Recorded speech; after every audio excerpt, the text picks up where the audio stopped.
ರಸ್ತೆಯಲ್ಲೇ ಅಡಿಗೆ ಮಾಡಿ ಪ್ರತಿಭಟನೆ ಮಾಡಿದ್ದಾರೆ. ಅವರನ್ನ ನನ್ನ ಸಹೋದ್ಯೋಗಿ ರಂಜಿತ್ ಶಿರಿಯಾರ್ ಮಾತನಾಡಿಸಿದ್ದಾರೆ. ಏನೆಲ್ಲ ಹೇಳಿದ್ರು ರೈತರು ಕೇಳೋಣ. ಮತ್ತೊಂದು ರೈತ ಚಳುವಳಿಗೆ ಬೆಳಗಾವಿ ಸಾಕ್ಷಿ ಆಗ್ತಾ ಇದೆ.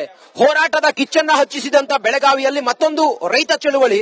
ಈಗ ನೋಡಿ, ಬೆಳಗಾವಿಯ ಗುರ್ಲಾಪುರ ಕ್ರಾಸ್ ನಲ್ಲಿ ರಸ್ತೆ ಮೇಲೆ ಅಡಿಗೆ ಮಾಡ್ತಾ ಇರುವಂತಹ ಚಿತ್ರಣವನ್ನು ಗಮನಿಸ್ತಾ ಇದ್ದೀರಲ್ಲ, ಇದು ಕಬ್ಬಿಗೆ ನಿಗದಿತ ಬೆಲೆಯನ್ನ ನಿರ್ಧಾರ ಮಾಡಬೇಕು ಅನ್ನೋ ಕಾರಣಕ್ಕೋಸ್ಕರ ರೈತರ ಹೋರಾಟ.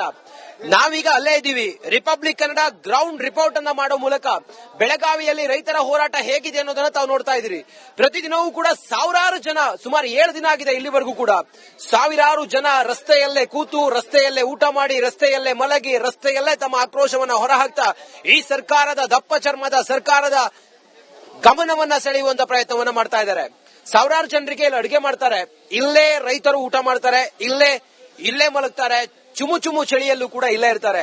ರೈತ ಮಹಿಳೆಯರು ತಮ್ಮ ಮನೆ ಮಕ್ಕಳು ತಮ್ಮ ಎಲ್ಲರನ್ನು ಕೂಡ ಬಿಟ್ಟು ಇಡೀ ರೈತರ ಖಾನ್ದಾನೆ ಬೆಳಗಾವಿಯ ಗುರ್ಲಾಪುರ ಸೇರಿದಂತೆ ಬೆಳಗಾವಿ ಜಿಲ್ಲೆಯ ಎಲ್ಲ ಕಡೆಗಳಲ್ಲೂ ಕೂಡ ರೈತರು ಹೋರಾಟವನ್ನ ಮಾಡ್ತಾ ಇದ್ದಾರೆ. ರೈತ ಮಹಿಳೆಯರನ್ನ ಮಾತಾಡಿಸುವಂತ ಪ್ರಯತ್ನ ನಾನು ಮಾಡ್ತಾ ಹೋಗ್ತೀನಿ. ಏನ್ ಹೇಳ್ತಾರೆ ಅನ್ನೋದನ್ನ ಅವರಿಂದಲೇ ಕೇಳುವಂತ ಪ್ರಯತ್ನವನ್ನ ಮಾಡ್ತೀನಿ. ತಾಯಂದಿರೆಲ್ಲ ಇಲ್ಲೇ ಇದ್ದು ಅಡುಗೆಗೆ ಎಲ್ಲ ತಯಾರಿ ಮಾಡಿ ಸ್ಥಳಕ್ಕೆ ಇದೀಗ ಸಚಿವ ಎಂಬಿ ಪಾಟೀಲ್ ಆಗಮಿಸಿದ್ದಾರೆ.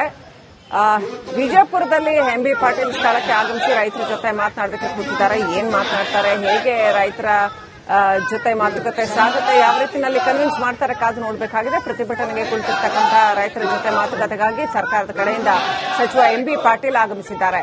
ನೋಡಿ, ಆಶ್ಚರ್ಯ ಅಂತಂದ್ರೆ ಕಳೆದ 6 ದಿನಗಳಿಂದ ಇವತ್ತು 7ನೇ ದಿನ ರೈತರು ಪ್ರತಿಭಟನೆ ಮಾಡ್ತಾ ಇದ್ದಾರೆ. ಇವತ್ತು ಅಂತೂ ಇಂತೂ ಸಿದ್ದರಾಮಯ್ಯನವರ ಆದೇಶದ ಮೇರೆಗೆ ಸಚಿವ ಎಂಬಿ ಪಾಟೀಲ್ ಆಗಮಿಸಿದ್ದಾರೆ. ಅಲ್ಲೇ ಅವ್ರ ಊರಿನಲ್ಲೇ ವಿಜಯಪುರದಲ್ಲೇ ಪ್ರತಿಭಟನೆ ಮಾಡ್ತಾ ಇರ್ತಕ್ಕಂಥದ್ದು. ಇವತ್ತು ಅಂತೂ ಇಂತೂ ಎಂಬಿ ಪಾಟೀಲ್ ಆಗಮಿಸಿದ್ದಾರೆ. ಅದೇ ರೀತಿಯಾಗಿ ನಮ್ಮ ಜಿಲ್ಲೆಯ ಜಿಲ್ಲಾಧಿಕಾರಿಗಳಾಗಿರ್ತಕ್ಕಂಥ ಆನಂದ್ ಸಾಗರ್ ಕೂಡ ರೈತರ ಪರವಾಗಿ ಬೆಂಗಳೂರಿನಿಂದ ಸ್ವಾಗತ ಕೋರ್ತಾ ಇದ್ದಾರೆ. ಇವತ್ತು ಬಿಜಾಪುರ ಜಿಲ್ಲೆಯಲ್ಲಿ ನಿನ್ನೆಯಿಂದ ಕಬ್ಬು ಬೆಳೆಗಾರರ ಹೋರಾಟ ಪ್ರಾರಂಭವಾಗಿ 15 ದಿನದ ಕಾಲಿಟ್ಟಿದೆ. ಕೂಡ ಸಾಕಷ್ಟು ದೊಡ್ಡ ಪ್ರಮಾಣದಲ್ಲಿ ರೈತರು ಪ್ರತಿಭಟನೆಯನ್ನ ನಡೆಸಿದ್ರು. ಪ್ರತಿ ಟನ್ ಕಬ್ಬಿಗೆ 3,500 ರೂಪಾಯಿ ಕೊಡಲೇಬೇಕು ಅಂತ ಆಗ್ರಹ ವ್ಯಕ್ತಪಡಿಸಿದ್ರು. ಇದೀಗ ಎಂಬಿ ಪಾಟೀಲ್ ಆಗಮಿಸಿದ್ದಾರೆ. ರೈತರ ಜೊತೆ ಏನು ಮಾತನಾಡ್ತಾರೆ, ಯಾವ ರೀತಿ ಸಮಸ್ಯೆನ ಬಗೆಹರಿಸ್ತಾರೆ, ಕಾದು ನೋಡಬೇಕಾಗಿದೆ. ಸಿದ್ದರಾಮಯ್ಯ ನಿನ್ನೆ ಹೇಳ್ತಾ ಇದ್ರು, ಸಿಎಂ ಸಿದ್ದರಾಮಯ್ಯನವರು ನಿನ್ನೆ ಹೇಳ್ತಾ ಇದ್ರು, ಕೋಲಾರದಲ್ಲಿ ಎಂಬಿ ಪಾಟೀಲ್, ಶಿವಾನಂದ ಪಾಟೀಲ್ ಹಾಗೂ ಸತೀಶ್ ಜಾರಕಿಹೊಳಿ ಮತ್ತು ಇನ್ನಿತರರಿಗೆ ನಾನು ಎಚ್ ಕೆ ಪಾಟೀಲ್ ಇಷ್ಟು ಜನಕ್ಕೆ ಹೋಗಿ ರೈತರ ಜೊತೆ ಮಾತನಾಡೋದಕ್ಕೆ ಹೇಳಿದೀನಿ ಅಂತ ಹೇಳಿದ್ರು. ಇವತ್ತು ಎಂಬಿ ಪಾಟೀಲ್ ವಿಜಯಪುರದಲ್ಲಿ ಬಂದು ರೈತರ ಜೊತೆ ಮಾತನಾಡೋದಕ್ಕೆ ಅಂತ ಆಗಮಿಸಿದ್ದಾರೆ. ಪ್ರತಿಭಟನಾ ಸ್ಥಳಕ್ಕೆ ಆಗಮಿಸಿದ್ದಾರೆ. ಈಗ ಯಾವ ರೀತಿಯಲ್ಲಿ ಮಾತುಕತೆ ಆಗುತ್ತೆ, ರೈತರು ಮಣಿತಾರ ಎಂಬಿ ಪಾಟೀಲ್ ಅವರ ಮಾತಿಗೆ?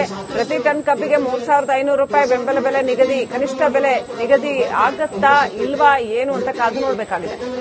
ಹಿಂದೆ ಎಷ್ಟು ಬೆಲೆ ಇತ್ತು, ಇದೂ ಅಷ್ಟು ಗೊಬ್ಬರ ರೇಟ್ ಎಷ್ಟಿತ್ತು, ಆಮೇಲೆ ಪೆಟ್ರೋಲ್ ರೇಟ್ ಈಗ ಯಾಕಂದ್ರೆ ಮೊದಲು 100 ರೂಪಾಯಿ ಸಿಡಿಗೆ ಬರ್ತಿದ್ರು, ಇವತ್ತು 500 ರೂಪಾಯಿ ಕೊಟ್ಟರು ಬರುವಂತ ಪರಿಸ್ಥಿತಿ.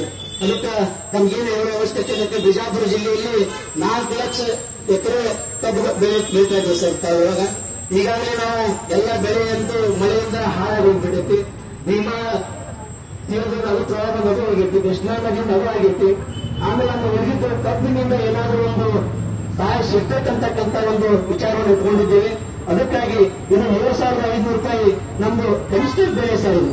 ಯಾಕಂದ್ರೆ ಮಾಲೀಕರುಗಳು ಪ್ರಾಡಕ್ಟ್ಗಳನ್ನು ಮಾಡ್ಕೊಂಡು ಸಾಕಷ್ಟು ಸರ್ಕಾರದ ಕೂಡ ತೆರಿಗೆ ಹೋಗ್ತೇವೆ. ಇವತ್ತಿಲ್ಲೇ ಮಹಾರಾಷ್ಟ್ರದಲ್ಲಿ 3,401 ರೂಪಾಯಿ ಕರ್ನಾಟಕ ಕಬ್ಬನ್ನು ತಗೊಂಡು ಘೋಷಣೆ ಮಾಡಿ ತಗೊಂಡು ಹೋಗ್ತಾ ಇದ್ದಾರೆ. ಆದ್ರೆ ನಮ್ಮ ರಾಜ್ಯದಲ್ಲಿ ಇಲ್ಲಿ ನಮ್ಮ ಪ್ರಾಡಕ್ಟ್ ನಮ್ಮ ರಾಜ್ಯಕ್ಕೆ ತೆರಿಗೆ ದಯಮಾಡಿ ತಾವು ನಮ್ಮ 3,000 ಬೆಲೆ ಕೊಡಬೇಕು ಅಂತ ಹೇಳಿ ತಮ್ಮಲ್ಲಿ ವಿನಂತಿ ಕೊಡಬೇಕು.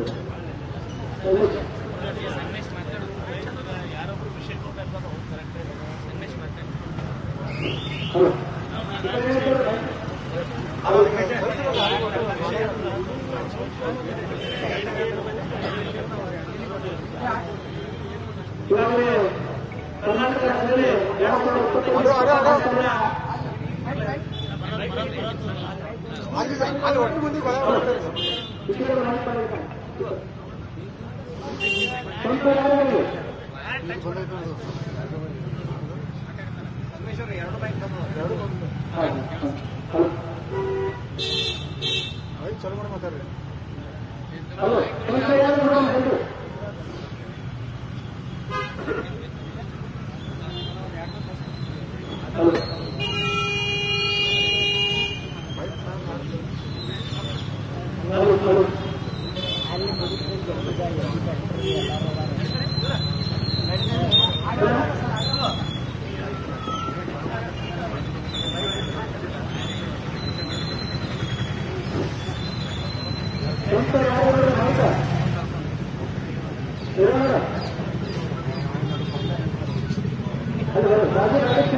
ಎಂಬಿ ಪಾಟೀಲ್ ಅವರು ರೈತರ ಜೊತೆ ಮಾತನಾಡೋದಕ್ಕೆ ಅಂತ ಆಗಮಿಸಿದ್ದಾರೆ. ವಿಜಯಪುರದಲ್ಲಿ ರೈತರ ಪ್ರತಿಭಟನೆ ನಡೀತಾ ಇರುವಂತಹ ಸ್ಥಳಕ್ಕೆ ಸಚಿವ ಎಂಬಿ ಪಾಟೀಲ್ ಆಗಮಿಸಿದ್ದಾರೆ. ಬೇರೆ ಬೇರೆ ಕಡೆ ಕೂಡ ಈ ಬೇರೆ ಬೇರೆ ಸಚಿವರು ಎಚ್ ಕೆ ಪಾಟೀಲ್ ಅವರು ಬರ್ತಾರೆ ಅಂತ ಹೇಳಲಾಗಿದೆ. ಹಾಗೆಯೇ ಬೇರೆ ಬೇರೆ ಸಚಿವರು ಬಂದು ಮಾತನಾಡ್ತಾರೆ ಅಂತ ಹೇಳಲಾಗಿದೆ. ರೈತರ ಜೊತೆಗಿನ ಸಂಧಾನ ಯಶಸ್ವಿ ಆಗತ್ತಾ? ಕಬ್ಬಿಗೆ ಕನಿಷ್ಠ ಬೆಂಬಲ ಬೆಲೆ 3,500 ರೂಪಾಯಿ ಪ್ರತಿ ಟನ್ಗೆ ನಿಗದಿ ಆಗತ್ತಾ? ಇವತ್ತಿಗೆ ರೈತರ ಪ್ರತಿಭಟನೆ ಕೊನೆಗೊಳ್ಳುತ್ತಾ? ಕೇವಲ ಆ ಒಂದು 300 ರೂಪಾಯಿ 500 ರೂಪಾಯಿ ಹೆಚ್ಚಳ ಮಾಡಿ ಅಂತ ಕೇಳೋದಕ್ಕೆ ರೈತರು ಇಷ್ಟೆಲ್ಲ ಹರಸಾಹಸ ಪಡಬೇಕಾಯ್ತು. ಸರ್ಕಾರಕ್ಕೆ ಕೈ ಮುಗಿದು ಬಾರ್ಕೋಲ್ ಚಳವಳಿ ಮಾಡಿ ಮೊದಲಿಗೆ ನಯವಿನಯದಿಂದ ಕೇಳಿ ಆನಂತರ ಆಗ್ರಹ ವ್ಯಕ್ತಪಡಿಸಿ ಅಹೋರಾತ್ರಿ ಧರಣಿ ಮಾಡಿ ರಸ್ತೆ ತಡೆದು ಏನೆಲ್ಲ ಮಾಡಬೇಕಾಯ್ತು. ಒಂದು 500 ರೂಪಾಯಿ ಜಾಸ್ತಿ ಮಾಡಿ ಅಂತ ಕೇಳೋದಕ್ಕೆ ಇವರುಗಳು ಶಾಸಕರು ಸಂಸದರು ಇವರ ವೇತನ ಭತ್ಯೆ ಮತ್ತೊಂದು ಹೆಚ್ಚಳವನ್ನ 5 ನಿಮಿಷದಲ್ಲಿ ಮಾಡ್ಕೊಂಡ್ಬಿಡ್ತಾರೆ ಅಧಿವೇಶನ ನಡೀತಾ ಇರುವಾಗ. ಇಲ್ಲಿ ರೈತರು ಪಾಪ ಅನ್ನ ಕೊಡೋ ರೈತ 500 ರೂಪಾಯಿ ಒಂದು ಟನ್ ಕಬ್ಬಿಗೆ 500 ರೂಪಾಯಿ ಜಾಸ್ತಿ ಮಾಡಿ ಅಂತ ಅಂದ್ರೆ ಅದನ್ನ ಮಾಡೋದಕ್ಕೆ ವಾರಕ್ಕಿಂತಲೂ ಹೆಚ್ಚು ಮತ್ತು ಚೌಕಾಸಿ. ಎಂಬಿ ಪಾಟೀಲ್ ಅವರು ರೈತರ ಜೊತೆ ಮಾತನಾಡೋದಕ್ಕೆ ಅಂತ ಆಗಮಿಸಿದ್ದಾರೆ. ವಿಜಯಪುರದಲ್ಲಿ ರೈತರ ಪ್ರತಿಭಟನೆ ನಡೀತಾ ಇರುವಂತಹ ಸ್ಥಳಕ್ಕೆ ಸಚಿವ ಎಂಬಿ ಪಾಟೀಲ್ ಆಗಮಿಸಿದ್ದಾರೆ. ಬೇರೆ ಬೇರೆ ಕಡೆ ಕೂಡ ಈ ಬೇರೆ ಬೇರೆ ಸಚಿವರು ಎಚ್ ಕೆ ಪಾಟೀಲ್ ಅವರು ಬರ್ತಾರೆ ಅಂತ ಹೇಳಲಾಗಿದೆ. ಹಾಗೆಯೇ ಬೇರೆ ಬೇರೆ ಸಚಿವರು ಬಂದು ಮಾತನಾಡ್ತಾರೆ ಅಂತ ಹೇಳಲಾಗಿದೆ. ರೈತರ ಜೊತೆಗಿನ ಸಂಧಾನ ಯಶಸ್ವಿ ಆಗತ್ತಾ? ಕಬ್ಬಿಗೆ ಕನಿಷ್ಠ ಬೆಂಬಲ ಬೆಲೆ 3,500 ರೂಪಾಯಿ ಪ್ರತಿ ಟನ್ಗೆ ನಿಗದಿ ಆಗತ್ತಾ? ಇವತ್ತಿಗೆ ರೈತರ ಪ್ರತಿಭಟನೆ ಕೊನೆಗೊಳ್ಳುತ್ತಾ? ಕೇವಲ ಆ ಒಂದು 300 ರೂಪಾಯಿ 500 ರೂಪಾಯಿ ಹೆಚ್ಚಳ ಮಾಡಿ ಅಂತ ಕೇಳೋದಕ್ಕೆ ರೈತರು ಇಷ್ಟೆಲ್ಲ ಹರಸಾಹಸ ಪಡಬೇಕಾಯ್ತು.